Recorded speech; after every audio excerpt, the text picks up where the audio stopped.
ایک اور آیت سورۃ آل عمران کی ہے، یہ سارے دین کی روح ہے اور یہ دین کا مرکزی نقطہ ہے، مرکزی نقطہ۔ جیسے گاڑی ہوتی ہے نا، اس کا بیلنس کیا جاتا ہے تو پھر وہ صحیح چلتی ہے۔ اس کا ایک نقطہ ہوتا ہے، اس پر آ کر چاروں ٹائروں کو ایک جیسے زاویے پر جمع کرنا ہوتا ہے، پھر وہ صحیح چلتی ہے۔ اگر وہ بیلنس آؤٹ ہو جائے تو وہ سوزوکی ہو یا لینڈ کروزر ہو، وہ سیدھی نہیں چلے گی، کبھی یوں ہو جائے گی، کبھی یوں ہو جائے گی، کبھی یوں، وہ خود بھی تھکے گی اور مسافر کو بھی تھکائے گی۔ تو ہر چیز کا سینٹر پوائنٹ جب صحیح ہوتا ہے تو وہ چیز صحیح چلتی ہے۔ اسلام کا جو مرکزی نقطہ اور پوائنٹ ہے وہ نرمی ہے، شدت نہیں، وہ نرمی ہے، وہ عبادات اور باقی ساری چیزیں اپنی اپنی جگہ پر، لیکن ان سب کو جوڑنے والی جو چیز ہے وہ نرمی ہے۔ یہ میں نے کہاں سے لیا؟ میں ایک دفعہ جا رہا تھا پاناما، تو سورہ کہف کو دیکھ کے پڑھ رہا تھا، ویسے مجھے یاد ہے میں دیکھ کے پڑھ رہا تھا۔ تو جب میں وَلْيَتَلَطَّفْ پر پہنچا تو حاشیے میں لکھا تھا نصف القرآن۔ تو میں ایسی تھوڑی دیر سوچ میں پڑا کہ یہ اللہ تو قادر ہے، یہاں کوئی لفظ لا سکتے تھے اللہ تعالیٰ، یہ کیوں لائے وَلْيَتَلَطَّفْ؟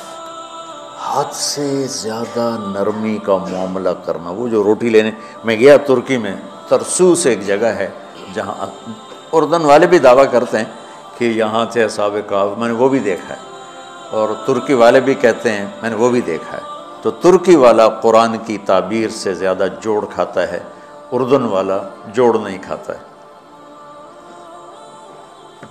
تو اس کا وَلْيَتَلَطَّفْ، اے بھائی کوئی بھاؤ تاؤ کے چکر میں نہ پڑنا، بڑی نرمی سے پیار محبت سے بس روٹی لے کے آجا، بھوک لگی۔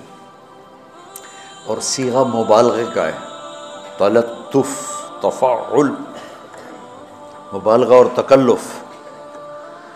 تو تمہارے اندر اگر سختی ہے پھر بھی تم با تکلف نرمی کرو، تمہارے اندر شدت ہے پھر بھی اپنے اوپر نرمی طاری کرو۔ تو یہاں سے مجھے یہ بات سمجھ میں آئی کہ پوری شریعت کا سینٹر پوائنٹ قرآن ہے، اور قرآن کا سینٹر پوائنٹ نرمی ہے، وَلْيَتَلَطَّفْ۔ اب ہمارے ڈانٹ ڈپٹ کو بزرگی سمجھا جاتا، ڈانٹ ڈپٹ کو تربیت سمجھا جاتا،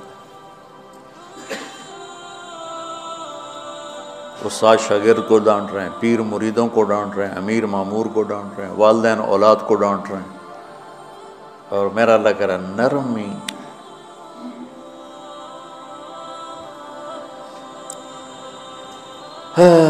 اب آیت سنو، یہ بات سمجھ میں آ گئی؟ اب آیت سنو، اللہ تعالیٰ فرما رہا ہے اپنے محبوب سے، فَبِمَا رَحْمَةٍ مِّنَ اللَّهِ لِنْتَ لَهُمْ وَلَوْ كُنْتَ فَظًّا غَلِيظَ الْقَلْبِ لَانفَضُّوا مِنْ حَوْلِكَ فَاعْفُ عَنْهُمْ وَاسْتَغْفِرْ لَهُمْ وَشَاوِرْهُمْ فِي الْأَمْرِ فَإِذَا عَزَمْتَ فَتَوَكَّلْ عَلَى اللَّهِ إِنَّ اللَّهَ يُحِبُّ الْمُتَوَكِّلِينَ۔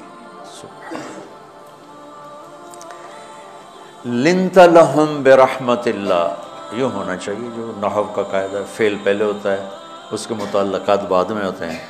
تو لنت لہم برحمت اللہ، آپ اللہ کی رحمت سے نرم ہو کے اپنے امت کے لیے۔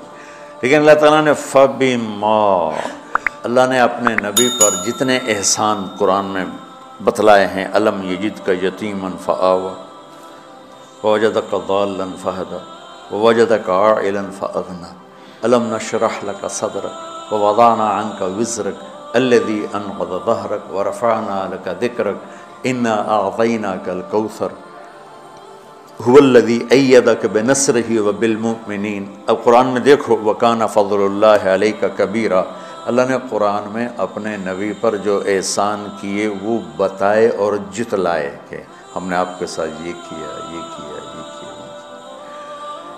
یہ احسان جیسے اللہ نے بتایا ہے نا اپنے نبی کو، یہ احسان نرمی والا، جس طریقے سے بتایا اس طریقے سے کسی احسان کو ذکر نہیں کیا۔ فَبِمَا، میرے ہاتھوں کو دیکھو،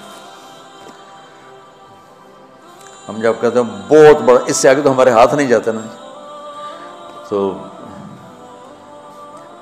میرا ایک بھتیجا تھا تو دیر سے بولا، جب وہ گاڑی پہ ہوتا تو ہم کہتے کس چیز پر آئے ہو، تو وہ یوں یوں کرتا، اور جب وہ بس پہ آتا تو کہتا ایسے ایسے کرتا، ایسے ایسے، کہ بھئی بس بڑی ہوتی ہے نا تو اس کا یوں اشارہ کرتا، اور گاڑی چھوٹی تو اس کا یوں اشارہ کرتا۔ تو فَبِمَا، یہ جو فَبِمَا رحمہ ہے نا، یہ زمین آسمان سے بھی باہر نکل گیا ہے، اور مشرق و مغرب سے پار ہو گیا، شمال جنوب سے پار ہو گیا، فوق تحت سے پار ہو گیا ہے۔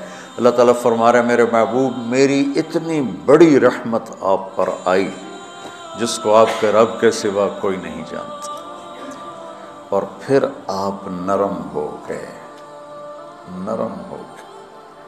ان اللہ لا یعطی علی الرفق ما لا یعطی علی العنف، اللہ جو نرمی پہ دیتا ہے وہ سختی پہ نہیں دیتا۔ لو کان الرفق خلقا لما رأى الناس خلقا احسن منہ، نرمی کی کوئی شکل ہوتی تو اس سے حسین کائنات میں کوئی شکل نہ ہوتی، جنت کی حور سے بھی اعلیٰ شکل ہوتی۔ وَلَوْ كَانَ الْعُنْفُ خَلْقًا لَمَا رَأَى النَّاسُ خَلْقًا أَبْغَضَ مِنْهُ، اور اگر بد اخلاقی کی، سخت مزاجی کی کوئی شکل ہوتی تو وہ شیطان سے بھی زیادہ خوفناک ہوتی۔